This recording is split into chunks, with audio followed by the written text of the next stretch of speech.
Assalamualaikum warahmatullahi wabarakatuh. Izin memperkenalkan diri, nama saya Bunga Ramadhani Nur Fatihah dengan NIM 255019123 dari kelas G. Dalam video presentasi kali ini, saya akan memaparkan makalah kelompok saya yang berjudul Kajian Struktur dan Mekanisme Reaksi pada Sintetis Obat Sederhana Fenobarbital. Saya akan membahas profil farmakologi, analisis struktur kimia, serta mekanisme reaksi pembentukan cincin barbiturat secara mendalam. Selamat menyaksikan. Yang pertama, saya akan menjelaskan tentang latar belakang dan urgensi klinik. Mengapa kami memilih fenobarbital? Kita mengetahui bahwa kimia organik merupakan pilar utama dalam bidang farmasi. Fenobarbital adalah turunan asam barbiturat yang dipilih karena strukturnya mempresentasikan interaksi fungsional yang kompleks. Ada hidrokarbon alifatik, sistem aromatik, dan kerangka imida siklik.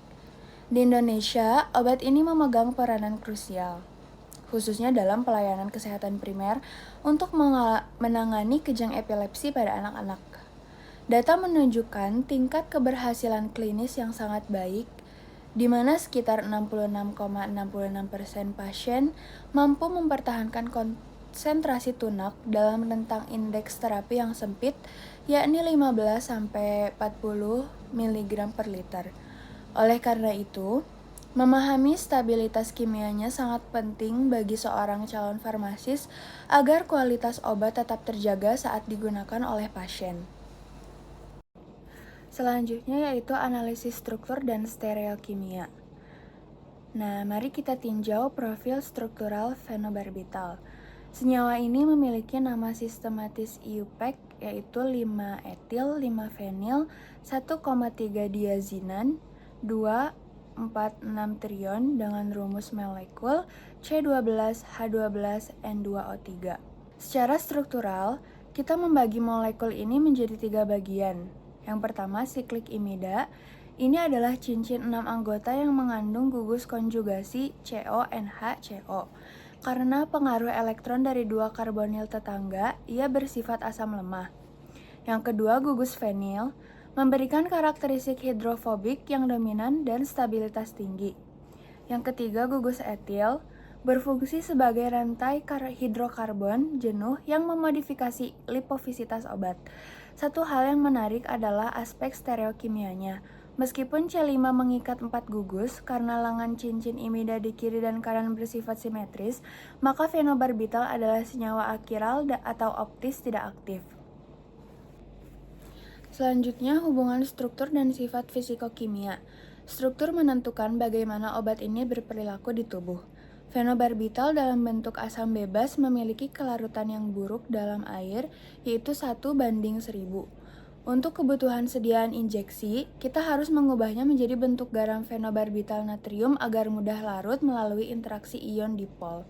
Selain itu, dengan pKa 7,41, obat ini berada dalam kondisi keseimbangan antara bentuk terion dan tidak terion pada pH fisiologis.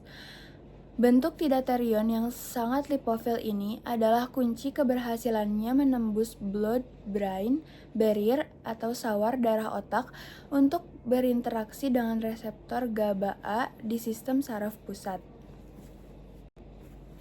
Selanjutnya, hubungan struktur dan sifat fisikokimia. Struktur menentukan bagaimana obat ini berperilaku di tubuh. Fenobarbital dalam bentuk asam bebas memiliki kelarutan yang buruk dalam air, yaitu 1:1000. Untuk kebutuhan sediaan injeksi, kita harus mengubahnya menjadi bentuk garam fenobarbital natrium agar mudah larut melalui interaksi ion dipol. Selain itu, dengan pKa 7,41, obat ini berada dalam kondisi keseimbangan antara bentuk terion dan tidak terion pada pH fisiologis.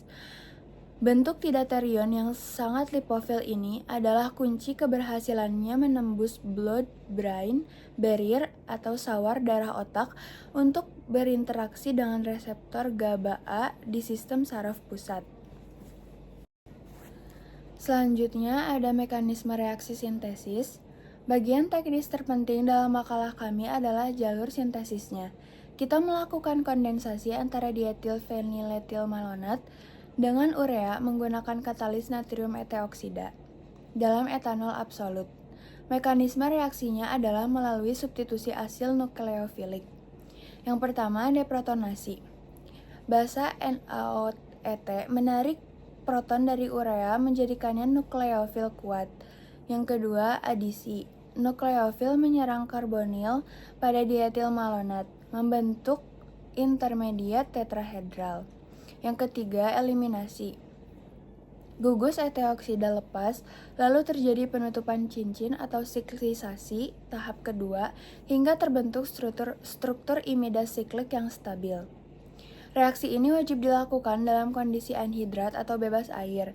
Jika terdapat air, gugus nukleofilik OH akan memicu saponifikasi atau hidrolisis yang menyebabkan kegagalan pembentukan cincin barbiturat.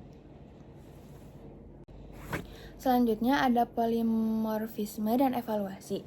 Pasca sintesis, kita tidak boleh mengabaikan fenomena polimorfisme. Fenobarbital memiliki modifikasi kisi kristal yang berbeda. Industri harus menjamin produk yang dihasilkan adalah modifikasi 1, yaitu bentuk yang stabil secara termodinamika.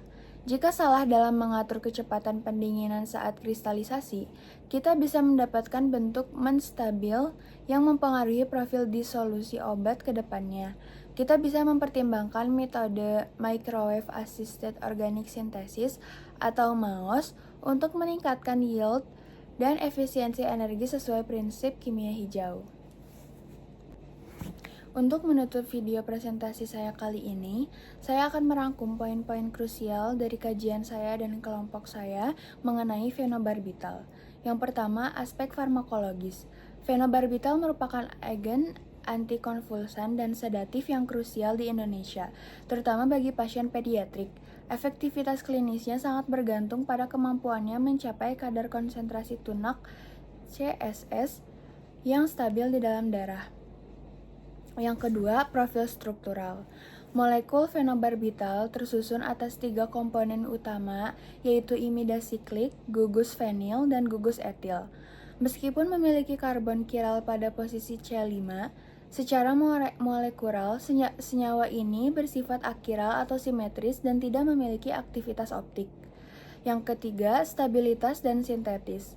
Stabilitas fenobarbital sangat rentan terhadap hidrolisis pada kondisi basa kuat, yaitu pH lebih dari 10. Oleh karena itu, sintesisnya melalui reaksi substitusi asli nukleofilik atau SN-asil wajib dilakukan dalam kondisi anhidrat dengan katalis natrium eteoksida agar pembentukan cincin imida berjalan sempurna. Yang terakhir, kontrol mutu. Kualitas produk akhir sangat ditentukan oleh kontrol kristalisasi untuk memperoleh bentuk modifikasi 1 yang stabil secara termodinamika. Sekian penjelasan yang dapat saya sampaikan. Mohon maaf bila ada kesalahan. Saya Bunga Ramadhani Nur Fatihah, mohon pamit undur diri. Terima kasih.